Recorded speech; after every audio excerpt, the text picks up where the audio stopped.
Aleluya. Génesis 37. Génesis capítulo 37, verso 1 al verso 4. Voy a leerlo en la versión Dios habla hoy. Génesis capítulo 37, verso 1 al verso 4. Dice la palabra del Señor en el nombre de Jesús. Jacob se quedó a vivir en Canaán, donde su padre había vivido por algún tiempo. Esta es la historia de la familia de Jacob. Cuando José era muchacho de 17 años, cuidaba las ovejas junto con sus hermanos, los hijos de Bilha y de Silpa, que eran las concubinas de su padre. Y José llevaba a su padre quejas de la mala conducta de sus hermanos. Israel quería a José más que a sus otros hijos, porque había nacido cuando él ya era viejo. Por eso le hizo una túnica muy elegante. Pero al darse cuenta sus hermanos de que su padre lo quería más que a todos ellos, llegaron a odiarlo y ni siquiera lo saludaba. Amén. Diga conmigo, historias de familia. Pueden sentarse, Dios les bendiga. Cuando usted lee la Biblia es el libro sagrado, es la palabra de Dios escrita. Amén. A ninguno de los que somos creyentes nos asalta la duda sobre la veracidad de la Biblia. Uno, porque hemos comprobado que la Biblia es palabra viva. Damos gloria al Señor.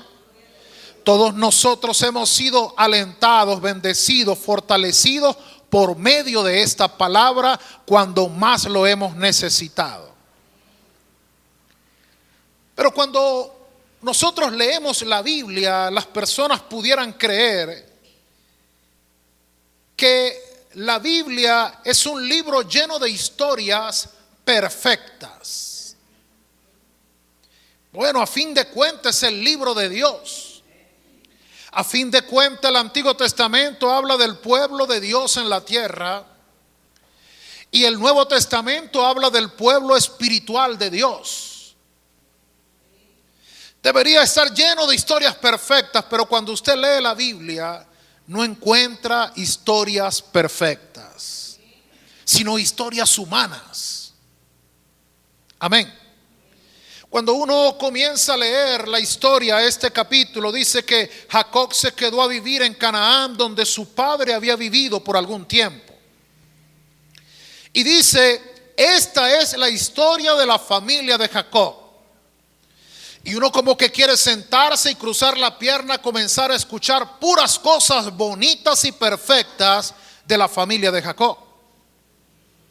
Pero cuando el relato comienza, no comienza contando cosas buenas, sino que nos dice que el muchacho llamado José, de 17 años, cuidaba las ovejas con sus hermanos y le llevaba quejas a su padre. Amén. Y su padre habla del padre de Jacob como un padre que tenía y mostraba preferencias por uno de sus hijos. Un muchacho chismoso y un papá que marcaba preferencias. Es lo que ya nos va mostrando la Biblia. Amén. Y que le hacía cosas y detalles especiales a ese hijo preferido. Y que sus hermanos tenían mala conducta. Amén. El pastor, ¿de quién estamos hablando? De los nietos, de los bisnietos de Abraham. Amén. Los muchachos tenían mala conducta, pero además de eso, sentían odio y rechazo por aquel hijo que era preferido por el padre.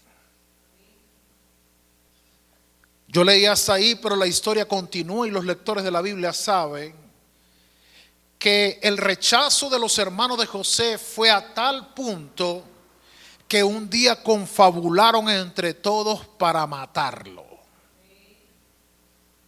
Amén. Solo que el mayor intervino en la escena y no permitió que lo mataran. Dijo, bueno, hagamos otra cosa, vamos a venderlo. Pero fíjese la crueldad que había en los muchachos, que aunque lo vendieron, le hicieron creer al padre que su hijo estaba muerto. Y quizás algunos sentían cierta satisfacción de ver al padre llorando al hijo preferido. Es decir que la historia nos muestra a una familia que por ningún lado se ve perfecta. Amén. Ahora, es la única historia de la Biblia que marca estas imperfecciones. Desde el inicio de los tiempos, la Biblia nos muestra la imperfección del ser humano. Amén. La Biblia dice que Dios estableció la primera pareja en el huerto del Edén, dio advertencias a la familia, y la primera esposa sobre la tierra dio a su esposo de comer de lo que estaba prohibido comer. Que la Biblia nos muestra que los primeros hermanos que pisaron la tierra, Caín y Abel, el uno mató al otro. Amén. Y usted comienza a buscar y encuentra tantas historias trágicas, oscuras, dolorosas, historias familiares en la Biblia, trágicas y dolorosas. Ahora, la historia familiar es importante. La historia de una familia tiene lo necesario para comprender lo que ha ocurrido en la vida de los antepasados, lo que ocurre en la vida de la generación presente y lo que puede ocurrir en las futuras generaciones. Las historias familiares tienen que ser consideradas, analizadas, estudiadas, comprendidas. Cada quien tiene que hacerse dueño de su historia real. ¿Por qué nos cuesta a los creyentes exhibir nuestra historia familiar? Porque en el fondo todos tenemos algo en la historia familiar de lo cual no nos sentimos orgullosos, o pudiera decirlo más tajantemente, todos tenemos algo en nuestra historia familiar de lo cual nos avergonzamos. Y entonces hemos caído en la idea de que no puedo mostrar mi historia familiar porque ¿qué dirán? Amén. ¿Qué van a pensar de mí si saben mi historia familiar? Si saben que tengo problemas en mi matrimonio, o que vengo de una ruptura o de un fracaso, o que alguno de mis hijos cometió tal o cual error.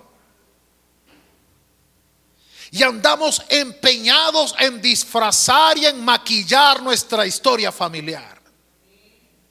Pero la historia familiar no necesita ser maquillada, necesita ser reconocida y validada. Damos gloria al Señor. ¿Por qué? Bueno, porque estamos mostrando ya con términos bíblicos y con historias reales que las familias enfrentan conflictos. Jacob construyó una familia, y es probable que cuando Jacob construyó su familia dijo: yo no voy a cometer los errores que cometieron mis padres. Mi madre tenía preferencia por mí, dijo Jacob, podía decir Jacob, mientras que mi padre amaba más a mi hermano. Y esa diferencia de afecto, de preferencias, hicieron que mi madre y mi padre cometieran errores, fueran en contra de la voluntad de Dios, intentaran hacer la historia por sus propios medios. Yo no voy a cometer, quizás, dijo Jacob, esos errores. Pero comenzó a tener hijos y a tener hijos, pero no de la mujer que amaba. Y cuando ya era viejo y tuvo un hijo de la mujer que amaba, amó a ese hijo más que a los demás. El mismo error que cometieron sus padres. Porque la historia que no se reconoce se repite. Damos gloria al Señor.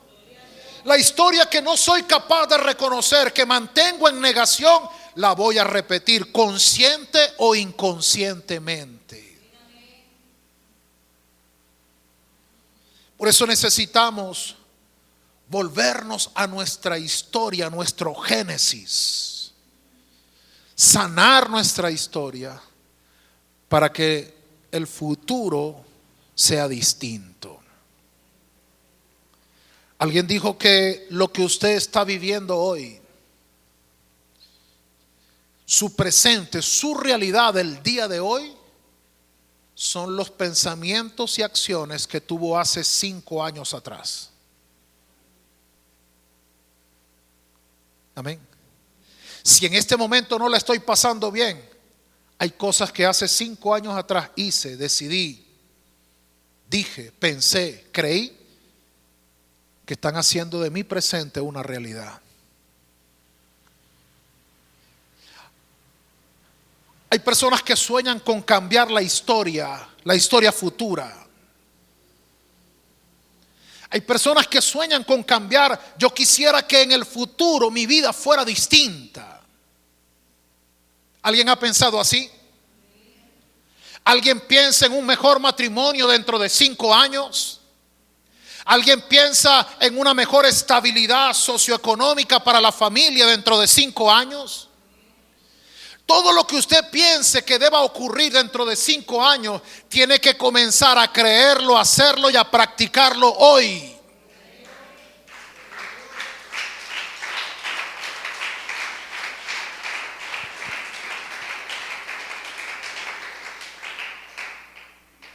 Hemos dejado todo a la corriente de la historia. Hemos dejado todo al azar. Pero hoy necesitamos entender que nuestra historia familiar es un patrón repetitivo de generaciones en generaciones hasta que alguien no decida hacer algo distinto. Damos gloria al Señor. Que las enfermedades hereditarias no existen.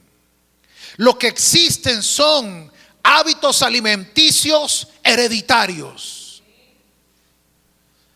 Que las maldiciones sobre el divorcio, sobre hijos abandonados, no existe una maldición como tal, sino un patrón de conducta que se repite de generación en generación y que da como resultado el mismo resultado de siempre. Amén. Que no es haciendo una regresión, sino aceptando que no puedo cambiar el pasado, pero puedo tener un presente distinto para disfrutar de un futuro distinto. Diga conmigo, historias de familia. ¿Cómo interviene Dios en la historia de las familias? Si Dios no le hubiese aparecido a Abraham, Abraham hubiese muerto como un idólatra en Ur de los Caldeos. Amén. Pero Dios se le apareció a Abraham y le dijo: sal de tu tierra y de tu parentela a una tierra que te mostraré, y haré de ti una descendencia tan grande como las estrellas del cielo, tan numerosa como la arena del mar. Y el hombre le creyó a Dios y salió, y Dios comenzó a trabajar en él. Y después en Isaac, y después en Jacob. ¿Eran ellos perfectos solamente por haber recibido el llamado de Dios? No, Abraham cometió sus errores, Isaac cometió sus errores, Jacob cometió sus errores. Pero el trato de Dios continuó obrando en la vida de ellos, porque Dios se convierte en la oportunidad de cambios en nuestra vida. Puede que hoy hay cosas que no están perfectas, pero si usted tiene a Dios de su lado, Dios va siendo la luz que va a iluminar el camino por donde usted va a transitar.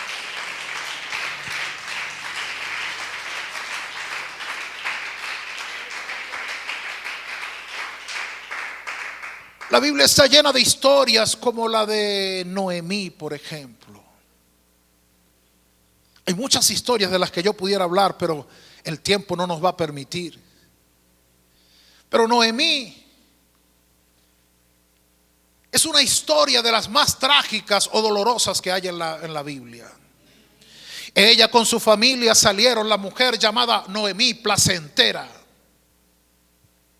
Salió con su familia, emigró de su ciudad, emigró de su tierra, de su país a una nación distinta. Se fue con sueños de crecer, de obtener, de darle mejor estabilidad a su familia. Se fue con su esposo, sus 2 hijos.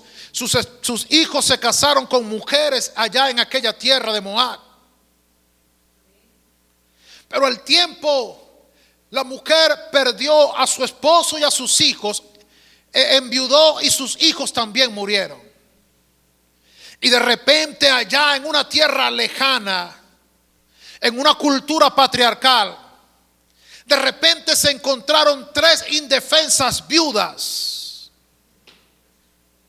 en una misma casa. Damos gloria al Señor. Y usted dirá, porque los evangélicos somos buenos en eso, en buscarla. Bueno, eso le pasó porque y tal, y le pasa por esto y le pasa por esto. Nosotros le tenemos la explicación a la vida de los demás, no tenemos la explicación para la vida nuestra. Pero para la vida de los demás tenemos la explicación de qué es lo que les pasa. Si Noemí no se hubiese ido de la casa del pan, si ella no hubiese tenido esas consecuencias, ella le pasó eso por esto, por aquello, por lo que le haya pasado, le pasó. Así que Noemí decide regresar a su tierra. Como muchos migrantes, nosotros hoy podemos entender esa historia con mayor claridad. ¿Cuántos migrantes tenemos en el mundo que les ha ido mal? Pero no han retornado porque no es tan sencillo retornar con las tablas en la cabeza. Amén. No es tan sencillo regresar y decir lo perdí todo por allá. Ni siquiera la fe la conservo. Pero Noemí había perdido todo, incluso la fe. Cuando la gente se acercó, cuando llegó a su tierra y la gente se acercó para saludarla, dijo: no me llamen Noemí. Yo dejé de ser una mujer placentera. Llámenme Mara, porque mi vida es pura amargura. Incluso culpó a Dios de su amargura. Damos gloria al Señor. Pero la historia de Noemí, insisto en ella, porque habla muy bien de nuestro Dios. De un Dios que no deja en el olvido a las personas, haya sido la razón por la que hayan terminado donde están. Hay un Dios que está paciente y vigilante y deseoso de bendecir la vida de alguien.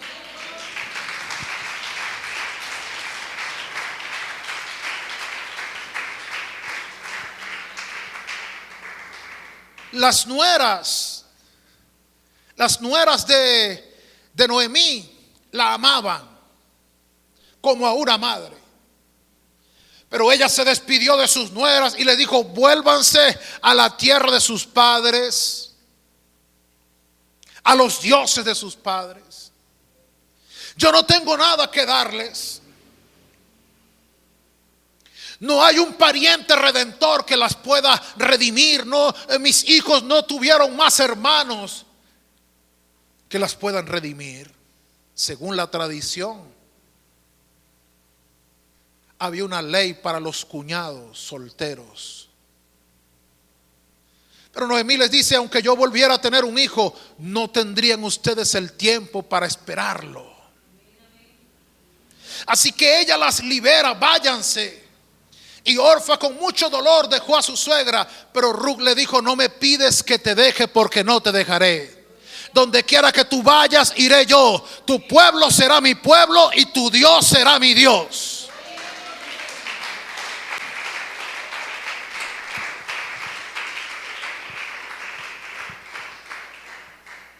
Usted sabe que Ruth era moabita, ¿verdad? Y yo no sé si usted sabe, pero en la ley de Moisés estaba establecido que los moabitas no podían ser parte de la nación de Israel. No había manera de que un moabita, cualquier otra nacionalidad, se podía hacer judío, hacerse prosélito judío. Pero un moabita no. ¿Por qué? Porque los de Moab le negaron el paso a Israel cuando iban por el desierto. Y por eso Dios dio una orden de que ningún moabita será parte de la congregación. Pero cuando el cielo, cuando el Dios eterno vio la lealtad de Ruth, vio el compromiso de corazón, vio el amor genuino que había de una nuera con su suegra, Ruth prácticamente le dijo a su suegra: si vamos a pasar trabajo, vamos a pasar trabajo juntas. Lo que tú sufras, yo lo sufriré también. No podré estar tranquila en otro lado pensando que estás sufriendo sola.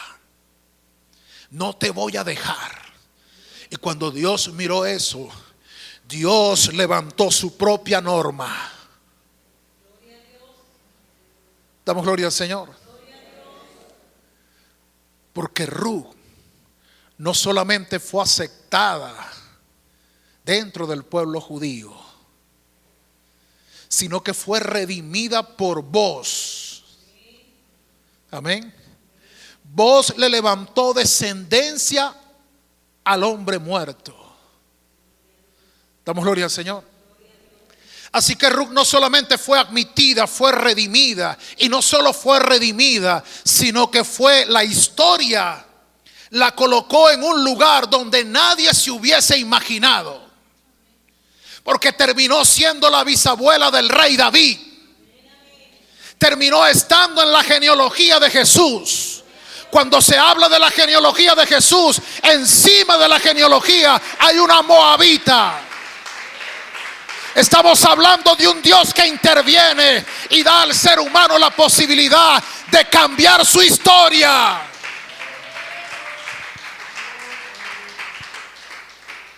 Damos gloria al Señor. No importa cuán triste haya sido la historia de alguien. No importa si después de algunos años de estar caminando con Dios, tu familia aún tiene historias trágicas y historias dolorosas e historias que te avergüencen. Sigue insistiendo, sigue caminando con Dios, porque Dios va abriendo caminos, porque Dios va dando oportunidades, porque Dios levanta cercos para que la historia familiar sea distinta.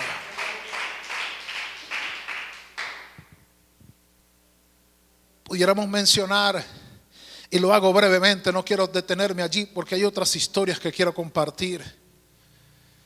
Pero un caso similar al de la moabita es el de Rahab la ramera, la prostituta de Jericó, que cambió su historia porque albergó en su casa a los mensajeros de Dios. Y se dio una orden que ella cumplió. Si ella era la prostituta del pueblo, de la ciudad de Jericó, yo no sé qué sería su padre, si era el borracho del pueblo. No sé si su hermano era el ladrón, el carterista de la ciudad. Pero los mensajeros le dijeron a la mujer: respondemos por los que estén dentro de la casa. Amén. Debe haber una señal, un cinto rojo en la ventana para nosotros saber que esa es tu casa. Y tus familiares solamente garantizamos la vida de los que estén dentro de la casa. Yo no sé cuánto trabajo le costó a Rahab mantener a su padre, a su madre, a sus hermanas, a sus hermanos dentro de casa. No sé cuánto trabajo hizo, pero ella hizo lo que tuvo que hacer para salvarse, no solo ella, sino salvar a todos los de su casa. La historia de Rahab terminaría como una casa más caída en el muro de Jericó, como una familia más que murió en la destrucción de ese muro. Pero el haber albergado a los mensajeros y al haber escuchado el mensaje y haber practicado la palabra enseñada, se salvó ella y su casa. Damos gloria al Señor. Y nosotros la seguimos recordando como Rahab la ramera, quizás porque nos gustan las etiquetas. Pero ya ella no fue Rahab la ramera, era Rahab la señora. Damos gloria al Señor. Su historia familiar cambió, porque Dios es un Dios que cuando aparece comienza a dar matices distintos a nuestra historia familiar. Puede que su familia, puede que mi familia no sea perfecta, pero sin duda alguna está muy lejos de lo que era hace 15 o 20 años atrás. Damos gloria al Señor. De seguro está muy distante de lo que era antes de que conociésemos a Jesús. Damos gloria al Señor. Diga conmigo David. David es el hombre. ¿Por qué me parece interesante compartir esa historia? Porque David es el hombre del que la Biblia dice que era un hombre conforme al corazón de Dios. Ahora, ¿era perfecta la familia de David?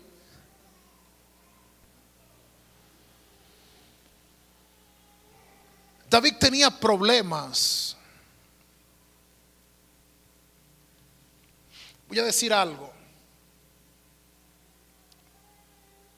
Todo ser humano es atraído por algo contrario a Dios o a lo de Dios. Es decir, todos somos susceptibles a algo que nos debilita o que nos tienta. Amén. Todos. Estoy seguro que nadie dirá, bueno, mi debilidad es tal cosa.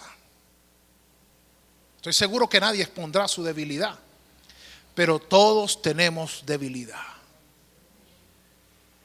Pastor, ¿y por qué está preparando esto? Porque quiero decir que David tenía debilidad con la lujuria.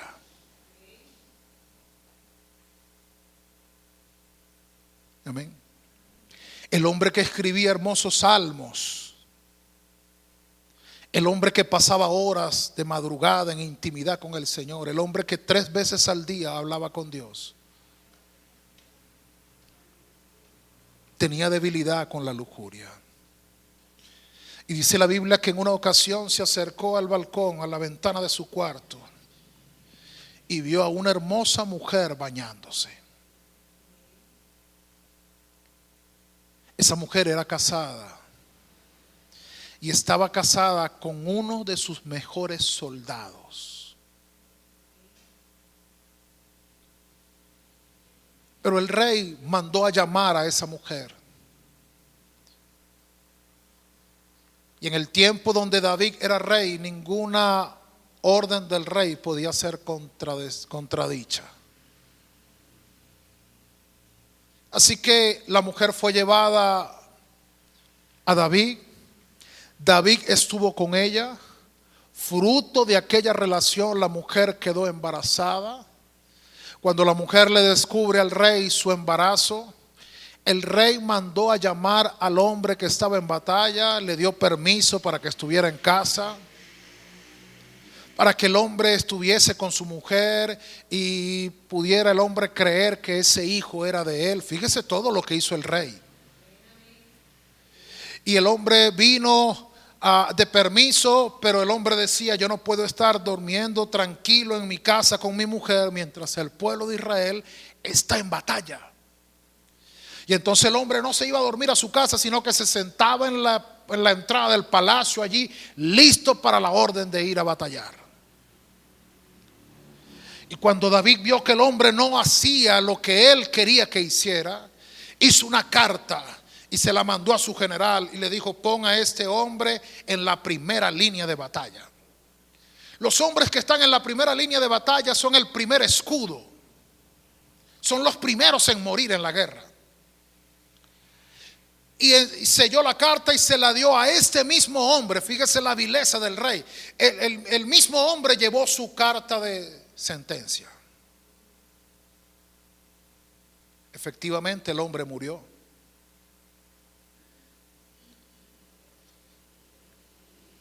Pero esta acción de David trajo sobre su vida consecuencias sobre él y sobre su casa.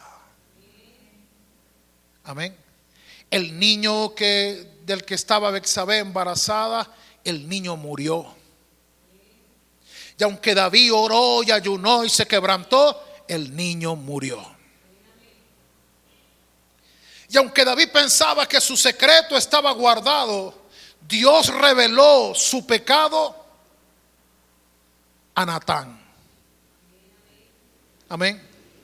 Y Natán con mucha sabiduría se presentó ante el rey, porque el rey tenía la autoridad de mandarle a decapitar a Natán. Así que Natán, con mucha sabiduría del cielo, Natán puso a David a juzgar su propio pecado. Y le dijo: mi rey, juzga sobre esto.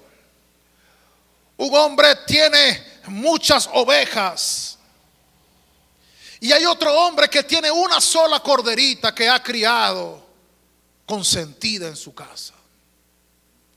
Y a este hombre que tiene muchas le llegó un visitante, y en vez de matar una de las tantas que tiene, mató la corderita del hombre que tenía solo una. ¿Qué opinas tú, rey? ¿Qué juzgas tú sobre ese asunto? Y el rey se puso en pie y dijo: el tal merece la muerte y debe pagar 3 tantos. Y Natán dijo: rey, ese hombre eres tú. Y David juzgó él mismo su propio error. Aquel hombre muerto fue pagado con 3 hijos de David, que luego en la historia murieron en batallas o en situaciones trágicas. La Biblia dice: la espada no se apartará de la casa de David. Aunque Dios extendió sobre él la misericordia, la historia familiar de David estuvo plagada de tragedias, de desgracia. Una hija violada por su propio medio hermano. Otro hermano, vengando la violación de la hermana, mató a su hermano. Y así sucesivamente. Ese que mató a su hermano luego se sublevó contra su padre y lo desplazó del reino. Todo ese tipo de tragedias familiares rodearon la vida del rey David. Ahora, ¿dejó David de ser el hombre cercano al corazón de Dios? No. ¿Pagó por sus errores? Sí. ¿Alguien me está entendiendo? ¿Por qué? Porque Dios sabe que el intento del corazón del hombre es malo desde su juventud. Y Dios dijo: no contenderá mi espíritu con el hombre. Lo que Dios sí le provee al hombre es la palabra necesaria para iluminar sus tinieblas, a fin de que el hombre decida caminar por el buen camino. Pero todo hombre está batallando, toda persona, toda mujer, todo ser humano, joven, viejo, niño, todo el mundo está batallando con algo. Damos gloria al Señor. Y cada uno tiene su propia batalla, distinta a la de los otros. Pero hay un Dios que está proveyendo lo necesario para que con las decisiones correctas nosotros podamos escribir las mejores líneas de nuestra historia.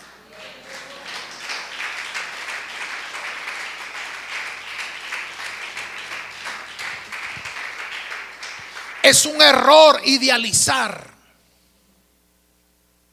Es un error llegar a la iglesia y pensar que usted va a encontrar familias perfectas. No, va a encontrar familias batallando con situaciones. En la iglesia y fuera de la iglesia, en cualquier ámbito del mundo, usted encontrará familias batallando con situaciones. ¿Y cuál es la diferencia entonces, pastor? Bueno, la diferencia es que algunos hemos decidido permitirle a Dios darnos los consejos que necesitamos. Damos gloria al Señor. Algunos hemos decidido someternos a tratamientos en la presencia de Dios bajo su palabra. Algunos hemos entendido que venir a la iglesia no es sentarnos a ocupar un lugar y calentar una silla o tomar un micrófono ocasionalmente o hacer algún oficio. Algunos hemos entendido que estar en la iglesia es dejarnos moldear por un Dios que quiere bendecir nuestras vidas cada día y construir elementos distintos para tener una historia diferente. Damos gloria al Señor.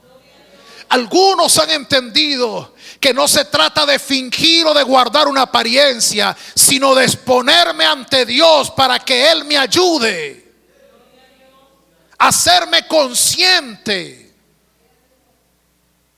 para que Él trabaje en mí. Damos gloria al Señor. Es tener la voluntad de que una historia distinta comience a escribirse en nuestra vida. El Evangelio es el plan perfecto de Dios para cambiar las historias de vida. ¿Por qué? Porque el Evangelio es la buena noticia.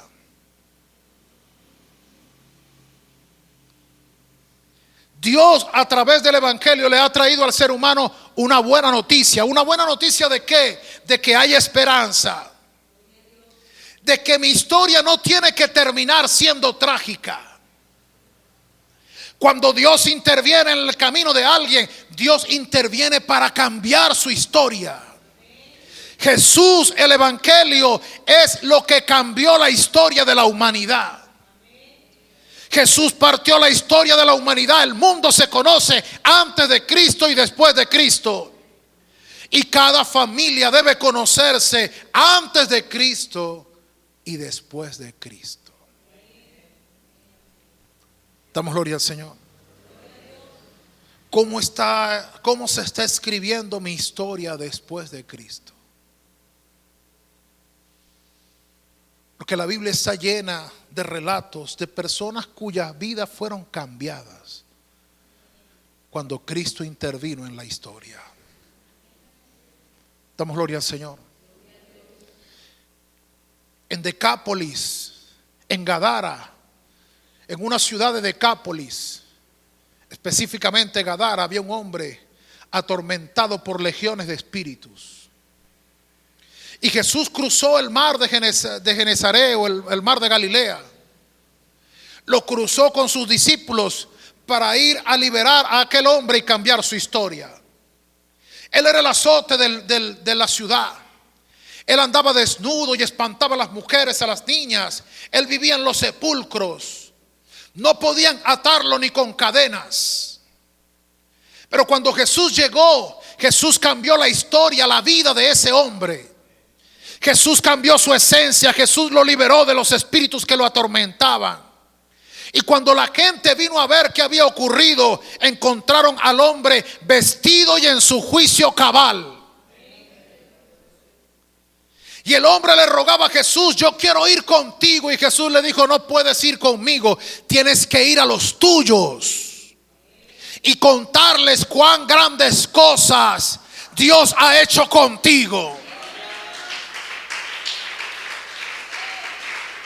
Los historiadores dicen que el endemoniado de Gadara, el hombre liberado por Jesús, se convirtió en el primer evangelista de Decápolis. 10 ciudades escucharon el mensaje del evangelio a través de un hombre a quien Dios le cambió su historia. Damos gloria al nombre de Jesús.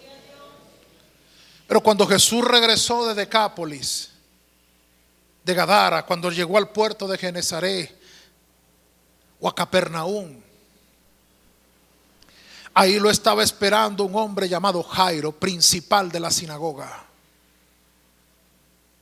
Un Jairo que estaba desesperado porque su hija estaba agonizando.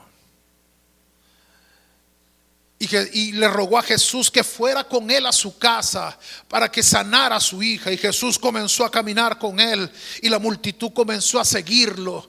Pero cuando Jesús iba caminando con Jairo rumbo a la casa de Jairo, había una mujer también con una historia familiar triste.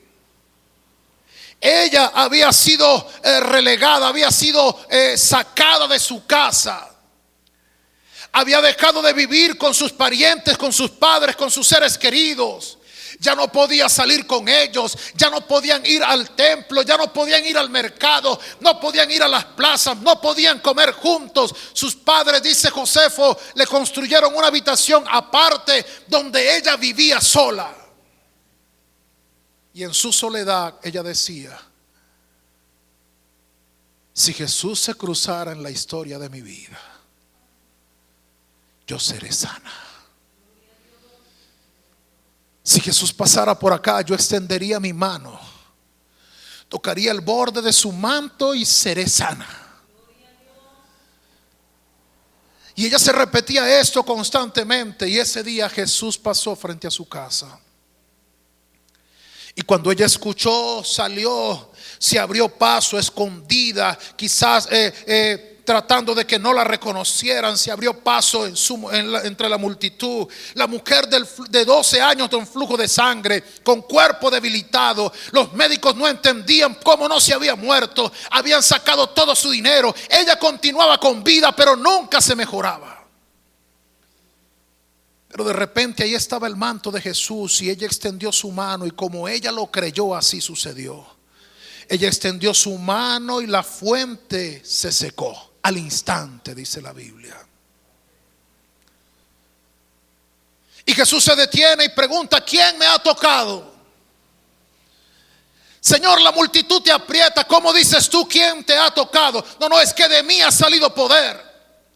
Y la mujer abrió su boca para decir: Señor, fui yo quien te tocó. Jesús sabía quién le había tocado. Pero Jesús, cuando llega a la vida de alguien, no solamente hace un milagro, quiere sanar la historia familiar. La vida de esa mujer había sido, su vida familiar había sido una vida de desprecio, de carga. Se había convertido en una carga para la familia. La familia quizás se había empobrecido de tanto dinero gastado en ella. Era la vergüenza. Y su hija, no, ella no puede andar con nosotros. Ella está encerrada en un lugar hacinada porque contamina, porque si ella toca algo lo contamina. Rechazada. No tenía años que no sentía el abrazo de un ser querido. Pero ese día Jesús cambió la historia de esa familia. Quizás había una madre que lloraba todas las noches: ¿cuándo volveré yo a abrazar a mi hija? Pero ese día Jesús cambió la historia, no solo de la mujer sanada, la historia de la familia. Porque una mujer volvió a su casa, volvió a abrazar a su madre, volvió a abrazar a sus padres, volvió a comer en la mesa con ellos, volvió a salir juntos con ellos. Cuando Jesús obra en la vida de una persona, no solamente sana a un hombre, no solo libera a un hombre, no solamente trae paz al corazón de una persona. Jesús bendice a toda una familia.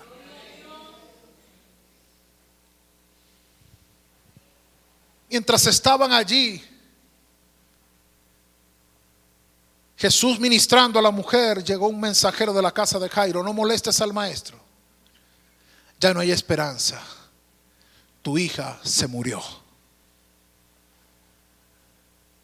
El rostro de Jairo se demudó, perdió la esperanza, y Jesús lo vio y soltó una palabra de fe y le dijo: Jairo, cree solamente. Jesús llegó a la casa de Jairo. Jesús entró a la habitación de la niña. Jesús habló a la niña. Jesús resucitó a la niña. Jesús devolvió a la niña a sus padres.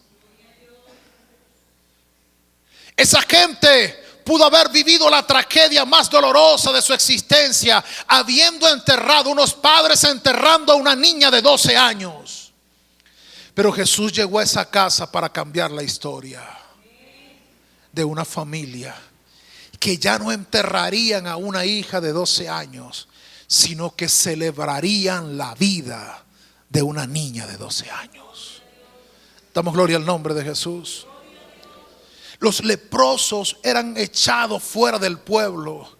Tenían que vivir con otros leprosos en lugares apartados. La gente les tiraba piedra para que se alejaran. Los leprosos, si alguien venía hacia ellos, tenían que gritar y decir: leproso soy, para que la gente se advirtiera y no se les acercara. Era común verlos llegar en las horas de la tarde a las ciudades amuralladas a recoger de la basura para comer. Cuando un hombre era declarado leproso, tenía que dejar su trabajo, tenía que dejar su casa, su familia, e irse a vivir con otros leprosos. La Biblia dice que un leproso se acercó a Jesús, dice la Biblia, hincada su rodilla en la tierra, y le dijo: Señor, si tú quieres, puedes limpiarme. Y Jesús le dijo: sí quiero. Y extendió su mano y tocó al leproso, y el leproso quedó limpio de su enfermedad. Jesús no solamente sanó a un leproso, Jesús le devolvió un padre a unos hijos, un esposo a una esposa, un hombre a la sociedad. Jesús cambia la historia. Damos gloria al nombre de Jesús. Nosotros necesitamos entender que no estamos en la iglesia para llenar una estadística. No estamos en la iglesia para ser uno más de los que vino el día domingo. Estamos en la iglesia para que Jesús se atraviese en nuestras vidas y cambie nuestra historia.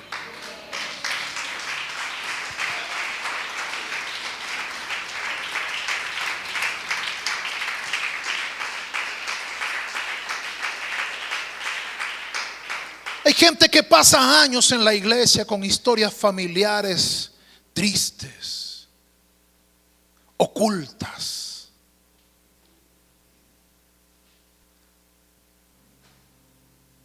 Usted se quedaría sorprendido al saber todas las cosas que pueden ocurrir en un sistema familiar.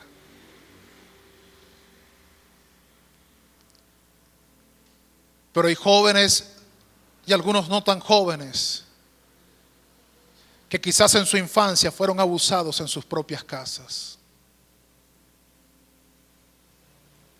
por familiares, por conocidos, por vecinos, por amigos. Y esas grietas están allí, esas heridas están allí, subyacen debajo de rostros sonrientes. Están allí condicionando el rendimiento emocional y espiritual de la gente. Mujeres oprimidas dentro de su sistema familiar. Hombres oprimidos dentro de su sistema familiar. Mujeres que castran a sus hijos y a sus esposos emocionalmente. padres que abusan de su autoridad, hijos que no perdonan los errores de sus padres. Y ahí subyace debajo de nuestra apariencia, debajo de nuestras camisas, corbatas, faldas, cabellos arreglados. Quizás estamos viniendo solo a ocupar un lugar y a sumar en una estadística, pero no estamos dejando que Jesús cambie nuestra historia familiar.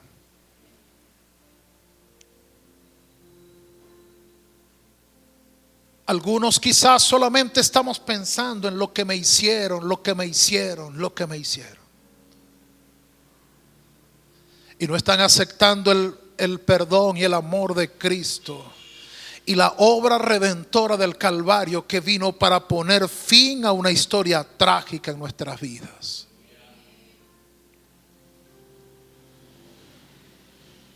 Cuando como hombres o mujeres conectamos con nuestra herida de infancia y nos damos cuenta de un padre, una madre, un sistema familiar que nos hirió,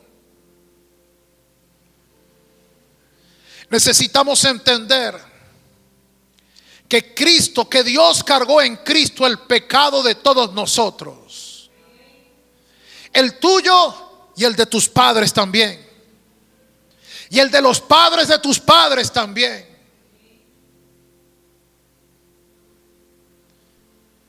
Que el mismo perdón de redención otorgado que Dios te ofrece a ti, se lo ofrece a la generación que te hirió y a la anterior que hirió a esa también.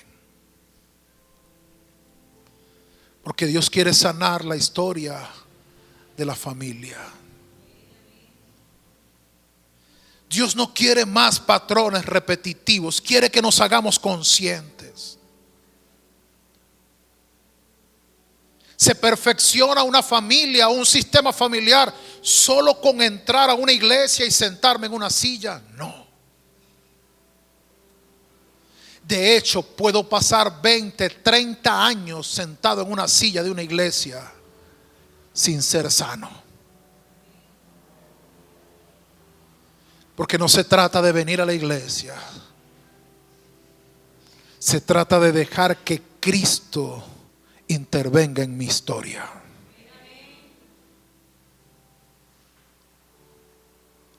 Dice Isaías: mas él herido fue por nuestros pecados, por nuestras rebeliones, molido por nuestros pecados.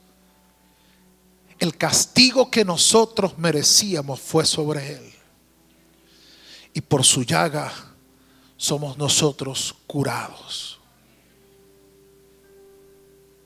Si alguien te hirió, te humilló, te traicionó, si la persona que debía cuidar de ti no te cuidó y otros te abusaron, si la persona que debía alentar tu corazón te transmitió miedos, inseguridades, desconfianza, si la voz interna que escuchas se parece a la de mamá y a la de papá, criticándote, juzgándote, minimizándote, hoy es tiempo de permitirle a Cristo intervenir para sanar. Si Él sana a un leproso y lo devolvió a su familia, si Él sanó a la mujer del flujo de sangre y la volvió a su familia, si Él resucitó a la hija de Jairo y se la devolvió a su familia, si Él liberó al endemoniado de Gadara y lo devolvió a su familia, Dios puede sanarte a ti de cualquier herida y devolverte sano a un sistema familiar distinto.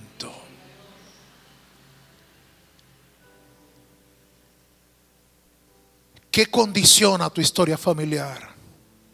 Culpa, dolor, enojo, rechazo. Cuando piensas en su historia familiar, ¿qué sientes? tristeza, vergüenza, dolor. Dios puede sanar. Él quiere intervenir para sanar nuestras historias de familia. Lo que pasa es que estamos sometidos a la idea de presentar solo lo bonito de mi historia familiar. Por eso es que el Facebook y las redes sociales son tan importantes para muchos, porque es una manera de exhibir la parte bonita de mi historia. Facebook es la cara del libro, porque en esencia nos gusta mostrar es solo la cara del libro, no lo que está dentro en las páginas del libro. Pero Dios quiere sanar no nuestra fachada, no nuestra portada. Él quiere sanar las historias que están en el contenido de nuestra vida familiar. Y necesitamos dejarlo entrar. Necesitamos permitirle a Dios el acceso. Necesitamos que Dios pueda entrar a nuestra historia familiar, ir al punto de inflexión de nuestra historia y sanar. Fuiste rechazado, fuiste abandonado, fuiste humillado. Jesús puede sanarte. No tienes que vivir la vida, no tienes que continuar la vida resentido con tu familia y con tus antepasados. No dejes morir a tus padres en deuda emocional. No dejes que se vayan a tus padres sin antes sanar tu corazón. Porque mereces ser sano y porque la siguiente generación merece vivir una historia familiar distinta a la que te tocó a ti. Yo quiero hacer un llamado a alguien hoy. A alguien que quiera sanar su historia familiar.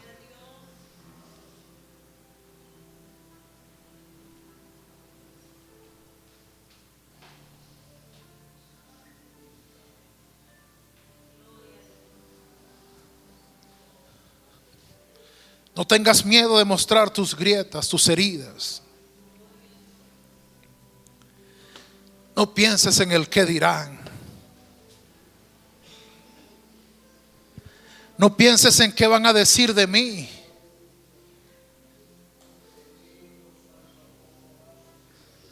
Pero ese matrimonio que no termina de estabilizarse,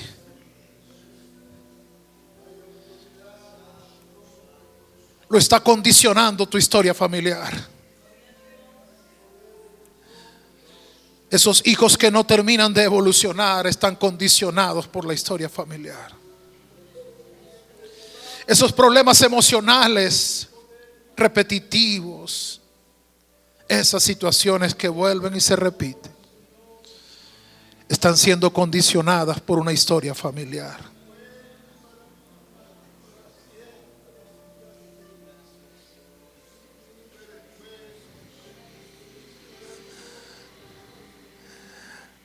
Un día como hombres de guerra, como mujeres de guerra, un día exhibiremos las heridas ya curadas, ya sanadas, cicatrices, heridas de paternidad,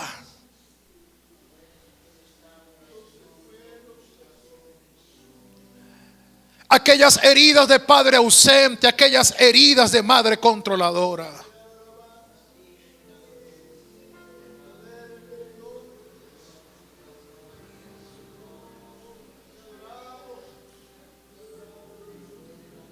Jesús mantiene sus heridas abiertas hasta que las tuyas sean sanadas. Las heridas de Jesús siguen abiertas, puedes leerlo en la Biblia, hasta que las tuyas sanen.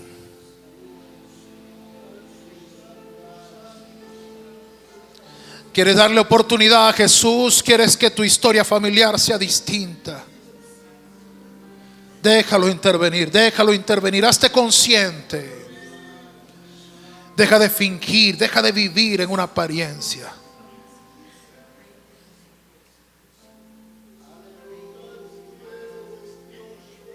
Deja de refugiarte en la fe, en la religión.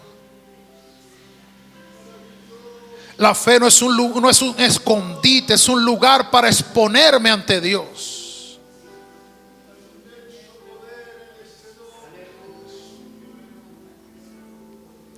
Deja de hablar como religioso y comienza a hablar como hay hijo de Dios necesitado de sanidad.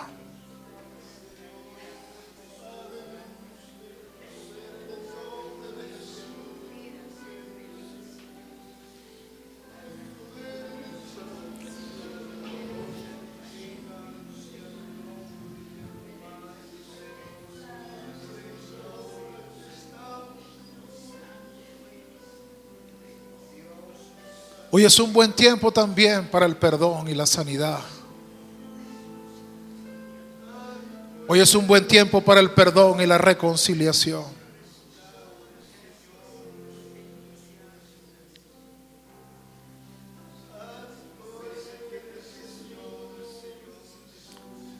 Solo sanando se escribirán nuevas líneas de nuestra historia. Solo sanando los patrones repetitivos dejarán de escribirse en las nuevas hojas de nuestra historia familiar.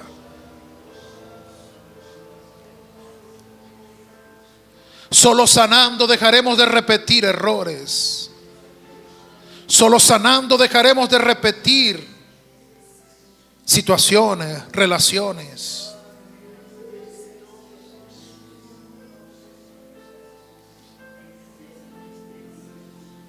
Solo sanando dejaremos de repetir fracasos.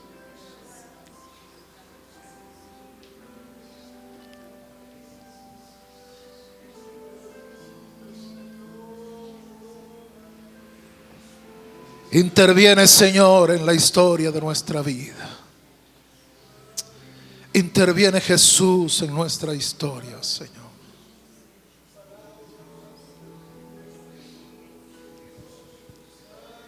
Somos familias reales, Señor, con batallas, con luchas,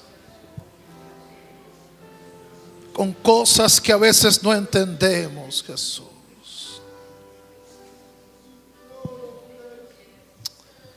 Dios eterno, Dios de la gloria, Señor. Deja de esconder con vergüenza tu historia familiar. Preséntasele a Cristo para que la sane.